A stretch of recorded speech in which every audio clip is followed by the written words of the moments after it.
Hello students. Previous class में हम discuss कर रहे थे न्यूक्लियस के बारे में, नाभिक के बारे में, और उससे रिलेटेड हमने कुछ बेसिक टर्म्स के बारे में पढ़ा था। आज की क्लास में हम बात करने वाले हैं न्यूक्लियस के लिए मास की, यानी कि क्या, द्रव्यमान की। ठीक है। मास और द्रव्यमान के बारे में हम प्रीवियस क्लासेस में बहुत पढ़ चुके हैं। सपोज कीजिए कि ये हमारे पास एक क्या है, ऑब्जेक्ट है, वस्तु है। ठीक है। इसका जो मास या द्रव्यमान जो होता है ना, वो मान लीजिए, सपोज कीजिए कितना है, 50 kg है। ठीक है। तो देखो, इसका जो द्रव्यमान या मास है वो हमने किस में मेजर किया है, किस में नापा है, किलोग्राम में। इसका हम ऐसे भी कह सकते हैं, ग्राम में भी हो सकता था, 50 ग्राम जैसे। ठीक है। ऐसे ही जो हमारा न्यूक्लियस होता है, नाभिक होता है, या फिर परमाणु होता है, एटम होता है, उनका भी क्या होता है, मास होता है, द्रव्यमान होता है।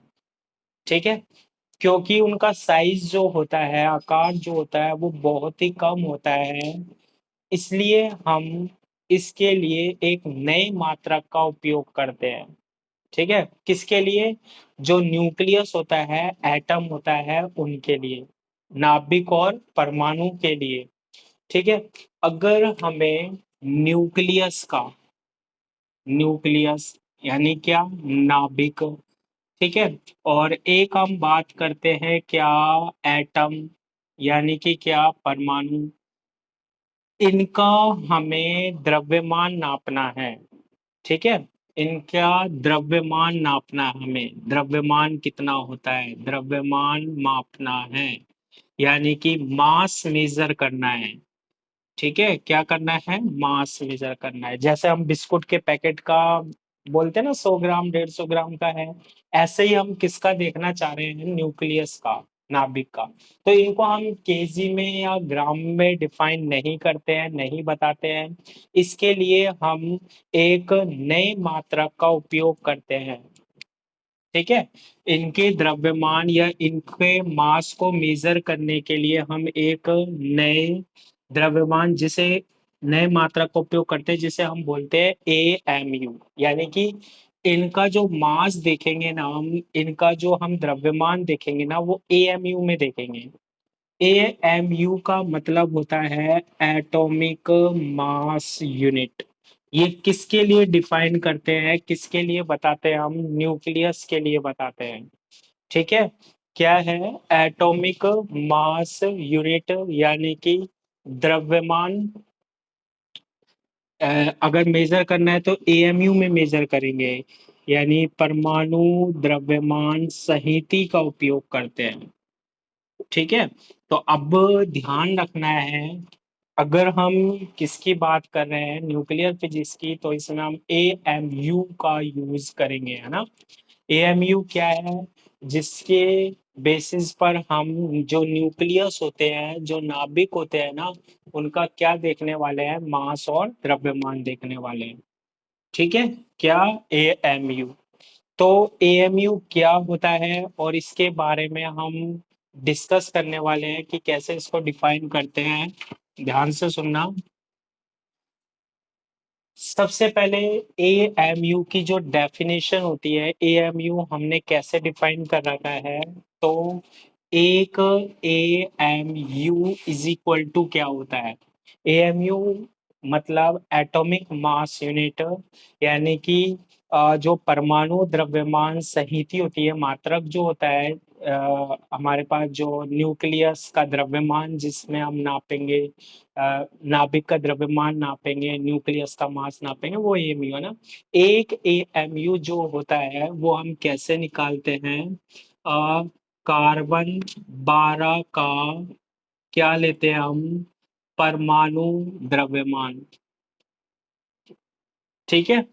जो हमारे पास कार्बन होता है ना, कार्बन होता है, इसका परमाणु द्रव्यमान, और इसमें हम किससे डिवाइड करते हैं, 12 से। एक AMU is equal to carbon 12 का परमाणु द्रव्यमान, यानी कि क्या, मास ऑफ कार्बन 12 एटम, और उसमें हम किससे डिवाइड करते हैं, 12 से, वो किसके इक्वल आता है, 1 AMU के इक्वल आता है। ठीक है, तो कभी भी पूछा जाए भैया 1 AMU है क्या, तो 1 AMU है हमारे पास mass of carbon 12 atom upon 12 is equal to 1 AMU, यानी एटॉमिक मास यूनिट। तो यदि हमें क्या पता होना चाहिए, कार्बन 12 का मास, द्रव्यमान मास पता होना चाहिए, द्रव्यमान पता होना चाहिए, और उसमें 12 से डिवाइड कर देंगे तो हमें किसकी वैल्यू मिल सकती है, 1 AMU की वैल्यू मिल सकती है। ठीक है, तो ये जो 1 AMU है, इसमें हम मान रखते हैं, वैल्यूज को पुट करते हैं, तो हम 1 AMU की जो वैल्यू को फाइंड आउट करते हैं, है ना, 1 AMU जो हमारे पास आता है वो 1.66054 इंटू 10⁻⁻27 किलोग्राम के इक्वल होता है। ठीक है, तो 1 AMU एटॉमिक मास यूनिट और किलोग्राम में ये रिलेशन होता है, ये संबंध होता है, 1 AMU is equal to 1.66054 into 10⁻⁻27 kilogram. Nucleus या नाभिकों का द्रव्यमान जो होता है, मास जो होता है, वो किस में मेजर करते हैं, AMU में। और 1 AMU किसके इक्वल होता है, 1.66054 इंटू 10⁻⁻27 किलोग्राम। ठीक है, अब एक आपने पढ़ा होगा आइंस्टीन रिलेशन। ठीक है, किसके बारे में, आइंस्टीन रिलेशन के बारे में, आइंस्टीन संबंध के बारे में। आइंस्टीन जो रिलेशन होता है ना, वो हमने बहुत पढ़ा है, इज इक्वल टू MC² होता है। किसके इक्वल होता है, E is equal to MC² होता है। E जो होता है ना यहाँ पर, वो होती है एनर्जी। E जो होती है वो होती है एनर्जी, यानी कि क्या, ऊर्जा। M जो होता है ना, वो हमारे पास होता है मास, यानी कि क्या, द्रव्यमान होता है। और C जो होती है वो वेलोसिटी ऑफ लाइट होती है, यानी प्रकाश का वेग होता है, जिसकी वैल्यू हम जानते हैं 3 × 10⁸ मीटर पर सेकेंड होती है। तो E इज इक्वल टू क्या, M इंटू क्या, C² होता है। अभी हम 1 AMU के लिए एनर्जी देखने वाले हैं, ऊर्जा देखने वाले हैं। 1 AMU इज इक्वल टू, हमने पढ़ा है 1.66054 इंटू 10⁻⁻27 के क्या होता है, इक्वल होता है। अगर हम E की वैल्यू निकालें, यहाँ पे फाइंड आउट करें, तो E is equal to mass कितना लेने वाले हैं, 1 AMU। और 1 AMU को केजी में देखें तो इतना होता है, बहुत कम होता है ये, 1 AMU इंटू क्या, C²। E is equal to 1 AMU की वैल्यू रखेंगे 1.66054 इंटू 10⁻⁻27, और C की वैल्यू हम जानते हैं, वेलोसिटी ऑफ लाइट, प्रकाश का वेग होता है, 3 × 10⁸ का क्या, होल स्क्वायर। ठीक है, तो ये जो वैल्यू मिलती है हमें, ये वैल्यू को जब हम पुट करते हैं तो E की वैल्यू मिलती है। E जो होती है हमारी एनर्जी होती है, ऊर्जा होती है, कितने द्रव्यमान के लिए, कितने मास के लिए, 1 AMU के लिए होती है।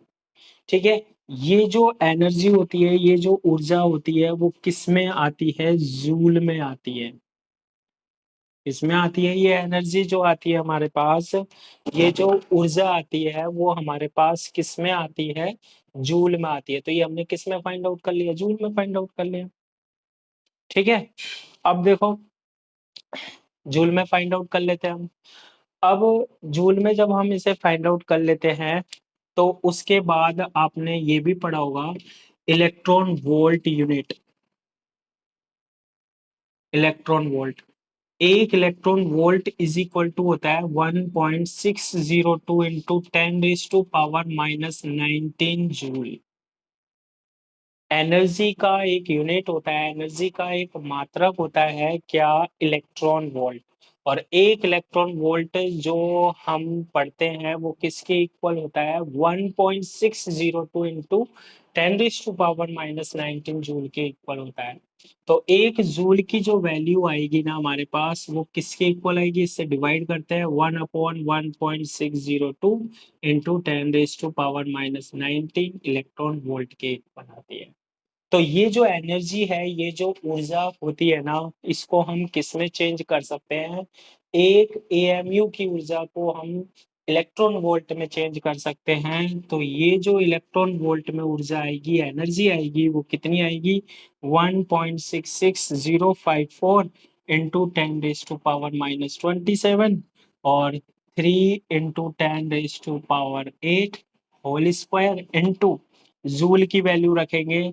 एक joule is equal to 1/1.602 into 10⁻⁻19। तो अब ये जो हमारे पास निकल के आता है वो इलेक्ट्रॉन वोल्ट में निकल के आता है। ठीक है, किस में निकल के आता है, हमारे पास इलेक्ट्रॉन वोल्ट में निकल के आता है। और ये क्या निकल के आई है हमारे पास, इलेक्ट्रॉन वोल्ट में एनर्जी निकल के आई है। ठीक है, अभी हम जब इसको सोल्व करते हैं ना, इस एनर्जी या ऊर्जा को, तो इसकी वैल्यू आती है 931.5 मेगा इलेक्ट्रॉन वोल्ट के बराबर।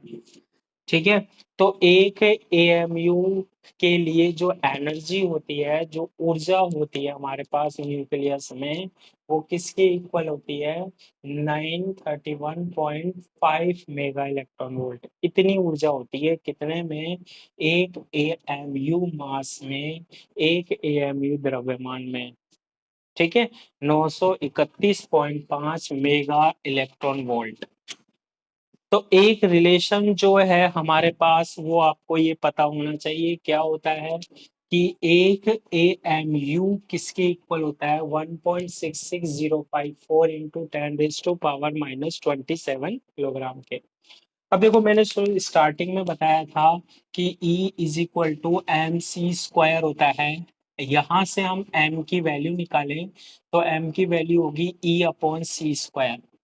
ठीक है, अगर हम बात करें ये जो मास हो वो कितना हो, एक एएमयू हो, और ये जो एनर्जी निकाली है वो एक एएमयू के लिए ही निकाली है हमने। तो E/c² है, E की वैल्यू कितनी है, 931.5 मेगा इलेक्ट्रॉन वोल्ट, और उसमें किसका डिवाइड है, c² का। ये भी आपको ध्यान रखना है, ये एक एएमयू की वैल्यू किस में है, एनर्जी में है, ऊर्जा में है। ठीक है, किसमें है, एनर्जी में है, ऊर्जा में है। एक एएमयू इज इक्वल टू होता है 931.5 मेगा इलेक्ट्रॉन वोल्ट पर c²।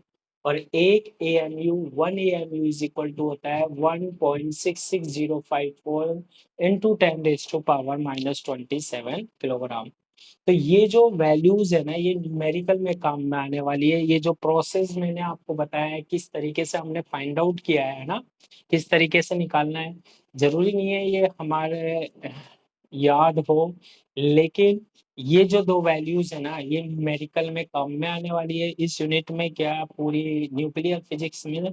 ठीक है, तो इनको याद रखना है कि एक एएमयू किस किस के इक्वल होता है। ठीक है, तो ये तो हमने किसकी बात कर ली,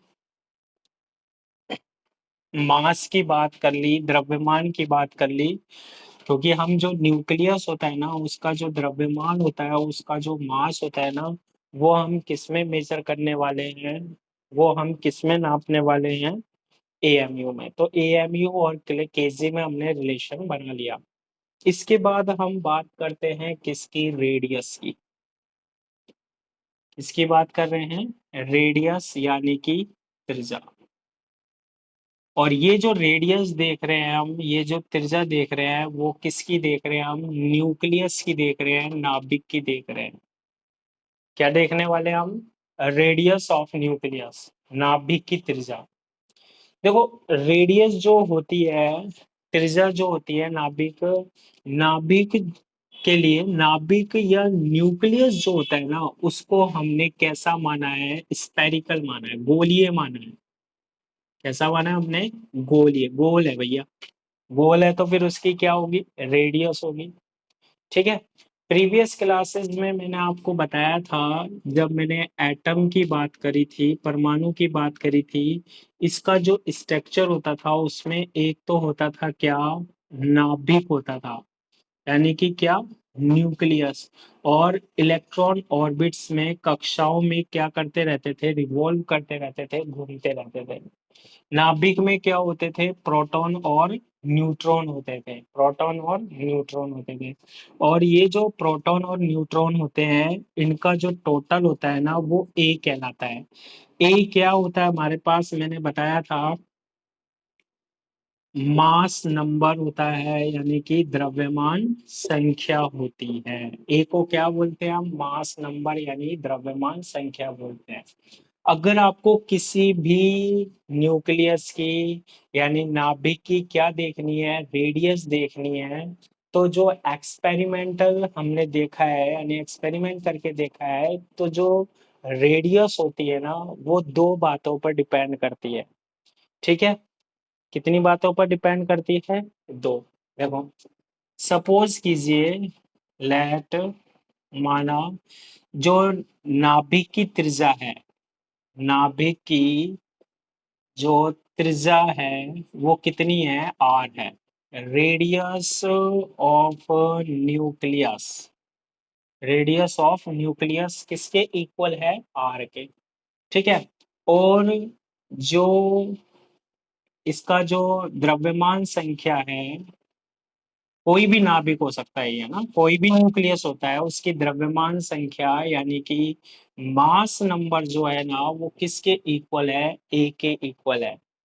तो एक्सपेरिमेंटली यानी प्रायोगिक तौर पर हमने क्या देखा है, जो आर जो होता है ना, रेडियस जो होती है ना, त्रिज्या जो होती है ना न्यूक्लियस या नाभिक की, वो प्रोपोर्शनल होती है ए की पावर 1/3 के।